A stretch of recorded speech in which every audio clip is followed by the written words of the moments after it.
You've worked hard, you've done your duty, saved your pennies, and now it's time to think about retirement. But before you let loose, you may have critical questions. How can I pick the best plan for me? Where do I go for the right information? What are the tools to make my money grow? Strategy, information, solutions, and advice from qualified credentialed professionals. Joe Anderson and Al Clopine of Pure Financial Advisors have the answers to your retirement plan. This is your money, your wealth.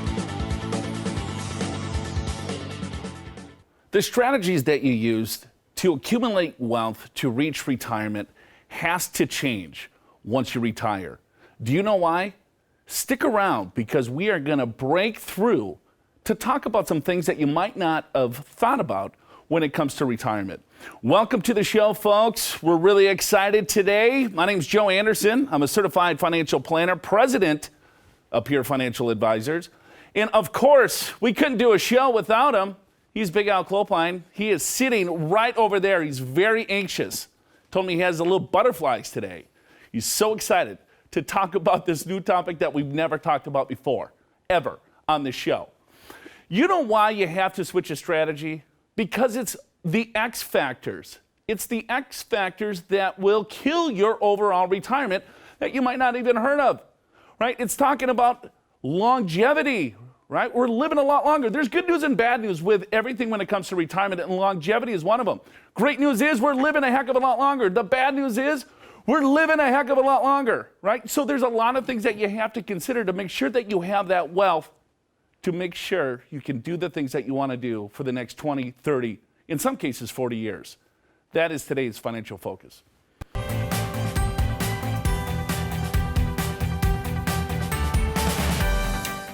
Alan, it's the X factors. Yes. It is the X factors. And the first thing we have to take a look at is when you get into retirement, most people think that, well, Medicare is going to cover 100% of my expenses. You know, and that is definitely not the case. If you look here, what, 62%? So you have to come up with almost 40% of what we're looking at here, 40% to make sure that you have enough cash to cover medical expenses. And then you look at, well, how much money do you think you need to have saved to cover this expense? Many studies have been done. And if you take a look, there's a 50%, I mean, it depends on if you're a gambler or not, right? Most studies say a married couple needs about $250,000 a year. For a man, what is it, about $116,000 for us men? Women, they live a little bit longer, so they need about $130,000. That will give you a 90% confidence level that you will have enough cash saved on hand. This is a lot of money. And are you prepared for this, right? So there's all these different things that you want to make sure that you have in place before we do this. To help me bring it in, let's bring Big Al Clopine.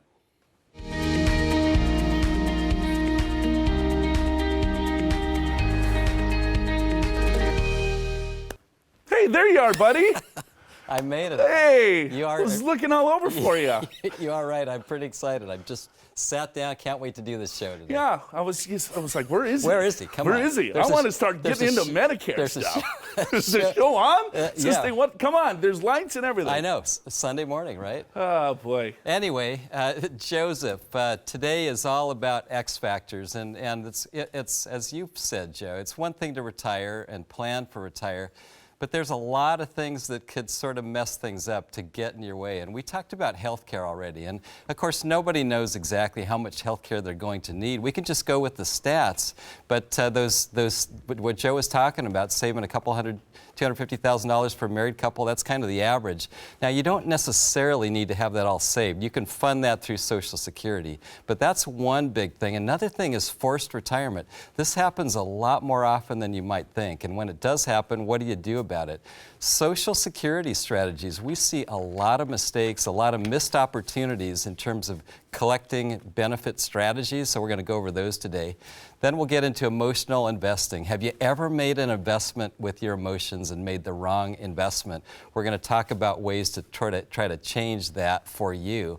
And then long-term care. Of course, that's one that a lot of us are going to need long-term care, and that can be for a few days or it could be for many years. So you need to have a plan for that. And Joe, it's one thing to have a great retirement plan, but it's a whole nother thing when some of these unexpected things happen. Right. I think the focus is, well, how much money do I need? What are the tax implications, right? What about inflation? But then you look at it, it's like, okay, well, wait a minute. Now there's healthcare issues that I have. Might be forced into an early retirement. And then guess what? We're human creatures. And so our behavior at times make us do the wrong thing, right? At the wrong time, all the time. And so it's just looking at these other factors that will involve your overall retirement. If you understand them, you're going to gain more confidence in your overall strategy.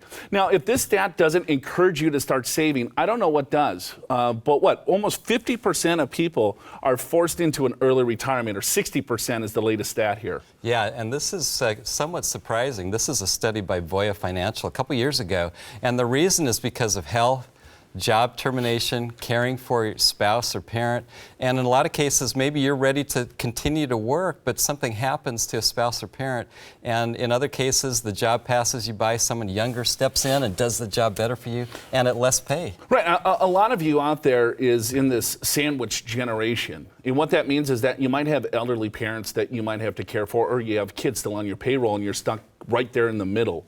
And so this forced early retirement is a real thing when it comes to health. And it's not necessarily your health, right? It could be an ailing parent, it could be a spouse, it could be a child.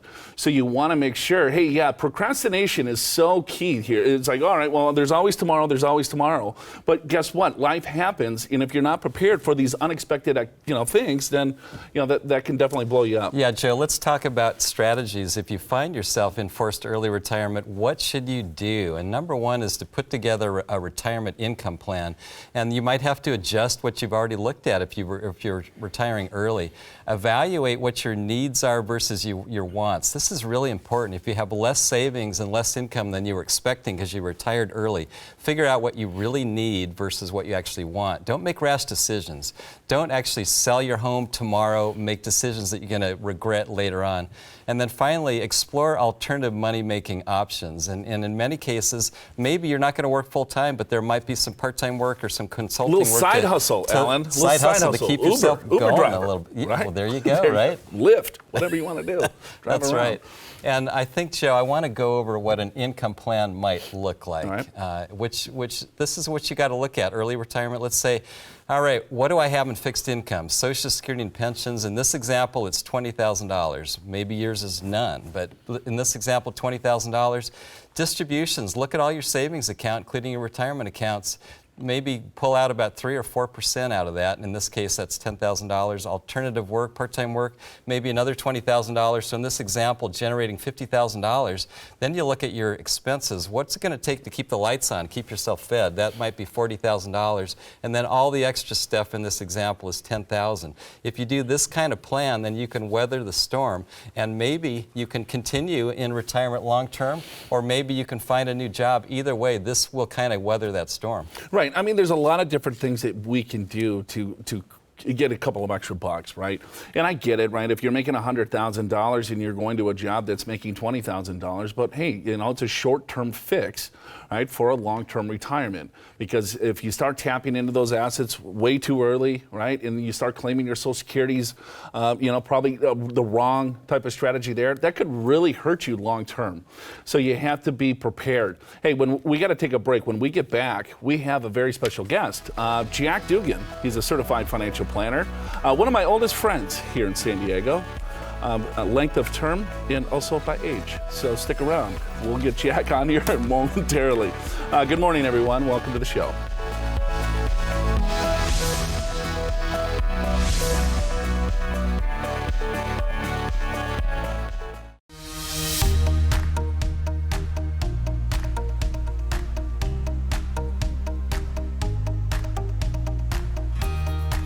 Hey, welcome back to the show. Your Money, Your Wealth is the name of it. I'm Joe Anderson. I'm with Big Al, of course. We're talking about the X factors in retirement. We got a really cool segment. We got Jack Dugan, certified financial planner, kind of breaking Social Security down for you. So stick around for that. But before we do that, let's see how you did on the true-false question. When you are 70 and a half, and you have more than one IRA, you must take a required minimum distribution separately from each IRA. And that, believe it or not, is false, because when you have IRAs, you can aggregate them all together as if you had one. You have 5 different IRAs, you can take one required minimum distribution, which, by the way, happens at age 70 and a half. That's when you're required to take money out of your IRA. Interestingly enough, 401ks are completely different. If you have 3 different 401ks, you need 3 different required distributions, as well as a different one from your IRA if you got one of those. So, Joe, how do we keep track of all this stuff? Yeah, I mean, that's a little deceiving. I think sometimes when you have a retirement account, even it could be a 401k, it could be a 403b, 457, or something like that. You know, when you look at IRA, individual retirement account, you have to be careful because each plan has its own separate rules. And yeah, it gets a little complicated, especially when you're in your 70s and 80s.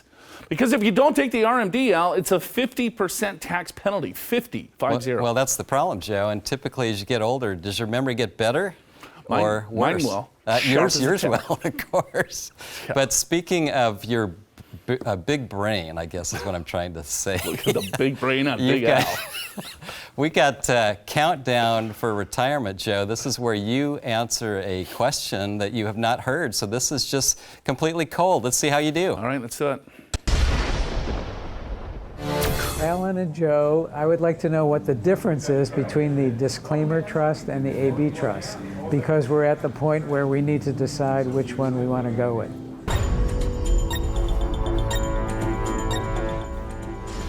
I'm not an estate planning attorney, just full disclaimer, no pun intended. All right, let's start with an AB trust. I got 30 seconds to say this deal. When you pass away, all right, there's 2 different trusts that are established if you have an AB provision. So if I were married, I pass away, what would happen with an AB trust is that a B trust is created and half of the estate potentially is split in 2. One goes in the B trust, one goes in the A trust. The B trust is the decedent trust. It's an irrevocable trust. The A trust is the living trust. Now, why they established that was because of the estate tax. Before, I don't know, maybe 10, 15 years ago, the exemption was $600,000. Now it's $6 million almost, $5.5 million. So the disclaimer came about a couple of years ago where now you can just disclaim the assets. This is impossible to answer in 60 seconds without knowing your overall situation. I would highly recommend seeing a qualified estate planning attorney.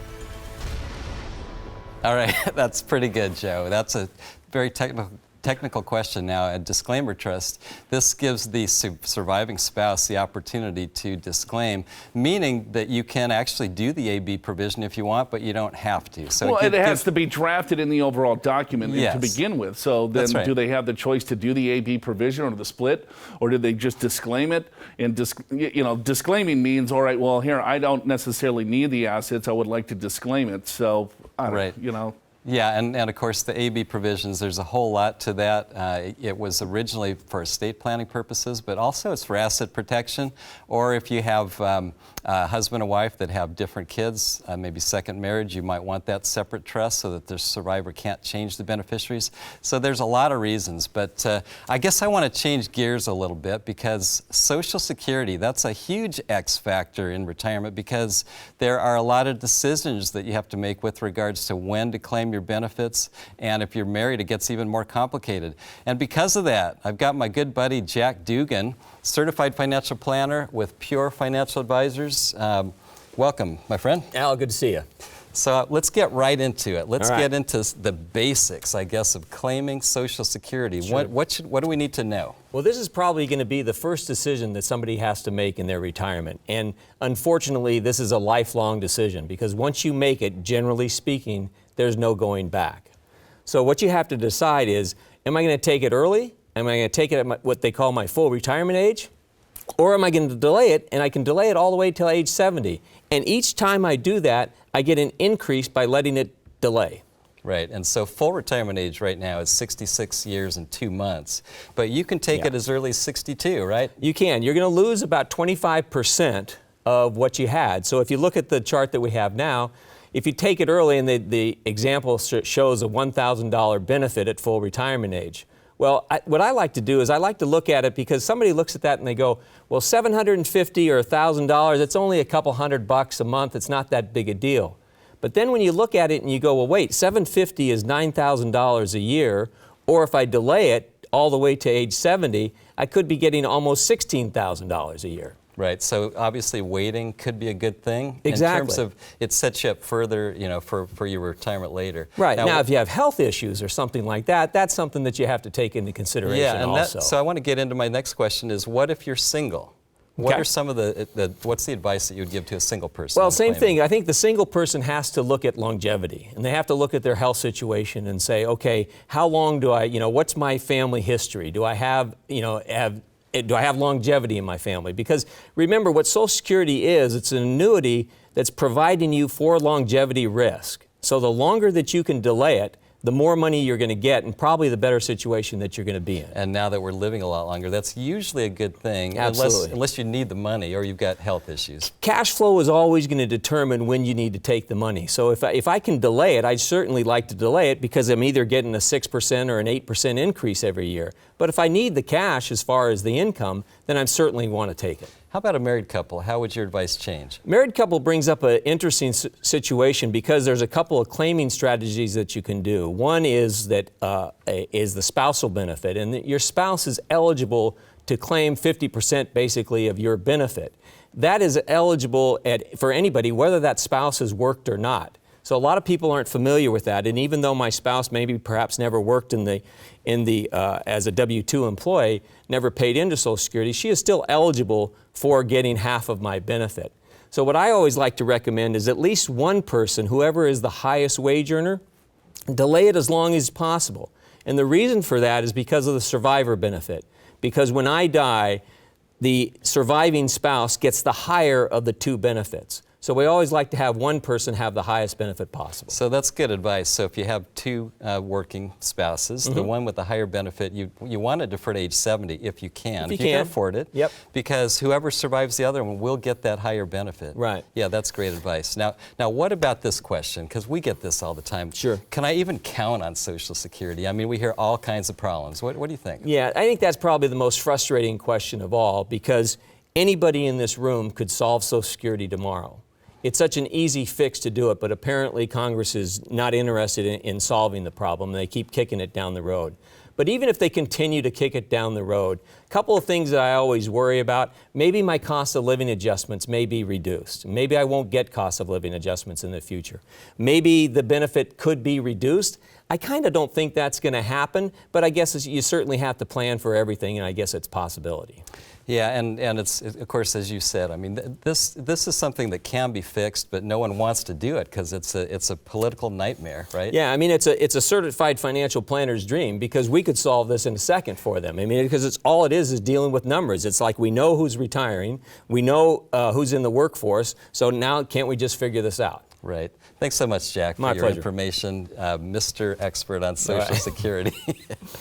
There's all kinds of strategies, and that's why we're putting on a webinar on March 28th, actually at 10:30. So if you're interested in that, go to our purefinancial.com website. You can sign up for that, no problem, because that is a big component. In fact, a lot of you, it's going to be a very large component of your income. So you want to make sure you get it right. As Jack said, you don't get a lot of chances to change this. So with that, I'm going to close out this segment. We're going to come back and have a couple more X Factor items that we want to get into. And they're pretty interesting, so stay tuned.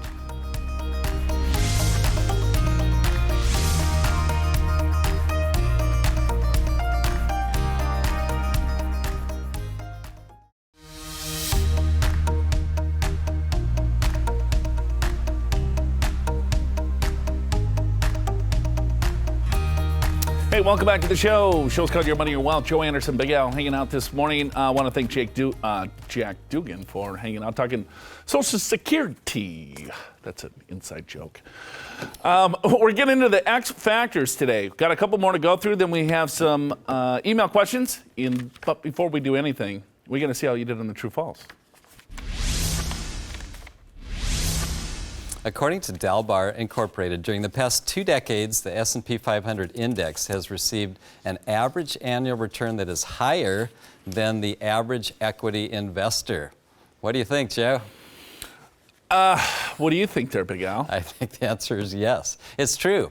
It's true, and we know this because of the Dalbar study that comes out every year. It shows what the average investment is versus the average investor. But what about the above average investor, Al? Do you think the above average investor will beat the overall index? It's possible, sure. Anything's possible. But we know in terms of averages, that doesn't happen, Joe. Yeah, I would beg to differ that even the above average investor beats the index. Oh, there are some that beat the index. Yes, sure. of course. There's about 20%. That's the way averages work. Some have to beat the index to make it average. Yeah, all right. Look at the big brain on Big Al. Anyway, let's get into the next X factor, which is really emotional investing. And we know that the investment return, as I mentioned, is greater than the investor return. This comes to us from Carl Richards. He's a financial planner that likes to write things on napkins and does a pretty good job kind of explaining the difference. And this seems to happen year after year, Joe. Yeah, you have to take a look at the overall investment, right? So you buy an investment, and then that investment has a certain target rate of return, or it achieved a certain rate of return over the last 3 years, 5 years, 10 years, and so on. But if you take a look at the average investor that invests in that particular investment, they receive subpar investment returns. And the reason for that is our behavior, right? We're getting in and out of the overall markets at the wrong time. Right now, all you hear in the media is that markets are at all-time highs, all-time highs, all-time highs. What do we tend to do when we hear that? There's anxiety. Some people get real, oh man, all-time highs, maybe I don't want to get in. Other people have the exact opposite emotion. They're saying, man, it's at all-time highs, I better get in right now because, man, the markets are really moving and shaking. This is a recipe for disaster. In the studies from Dalbar prove it year after year after year. They do rolling 20-year periods. This one's from 1995 to 2015. This is actually the better one I've seen most of us equity investors do. The S&P 500 did 8%. The average equity investor did almost half of the S&P 500, even though they were invested in stocks. How in the heck can that happen? If I'm investing in the S&P 500, the S&P does 8, but I only do 4.5. What is going on here? Because the market is sporadic, right? It jumps up, it goes down, and then so we get in and out at the wrong time. You have to understand a lot about behavior, your own behavior, and what triggers you to make these decisions, I think, for you to be a lot better investor.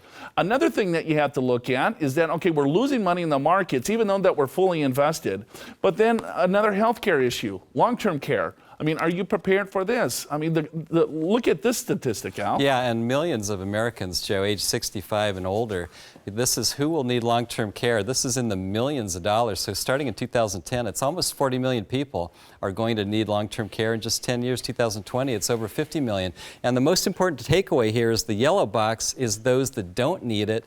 The blue boxes are those that do. The lightest one on the top is those that need it for at least 5 years or longer. So there's a lot of long-term care. It's more likely than not, if you're age 65, that you're going to need long-term care. And so, Joe, then it's just a matter of trying to figure out, all right, if we're going to need long-term care, how do you pay for it? Because Medicare doesn't pay for it. Right. And I know most of you are probably thinking, hey, I'm going to be in that yellow box. But don't kid yourself. You can, self-fund it, Al. I mean, it's extremely expensive. We're here in Southern California, and you take a look, it's probably running about $100,000 a year for a long-term care facility. You could buy the insurance. You can transfer the risk to an insurance company. That might make some sense. But you have to understand that, man, those premiums are extremely expensive. Or you could just spend down your assets and go broke, right? And then get onto Medi-Cal. So there's options. But I think the most important thing is to have a plan. If I'm looking at the statistics and saying, hey, there's a high probability of me needing some sort of care, what am I going to do? Because guess what? You might not be able to make those decisions anymore. What is your spouse going to do? What are your kids going to do? Where's your circles, right, of friends and family that know exactly what your wishes are? Because when the time comes, guess what? You're not making those decisions. So, yeah, Joe, and I would also add, in many cases, what we see is people use their home equity. Either they sell their home or they borrow against it. Maybe they even get a reverse mortgage. But these are ways that you can potentially fund your long-term care. But just realize that it can be pretty expensive, and just as Joe, as you said, have a plan for it. All right, let's get to the time of the show where we turn it back to you. Let's go to some emails. Hopefully you got time for a few.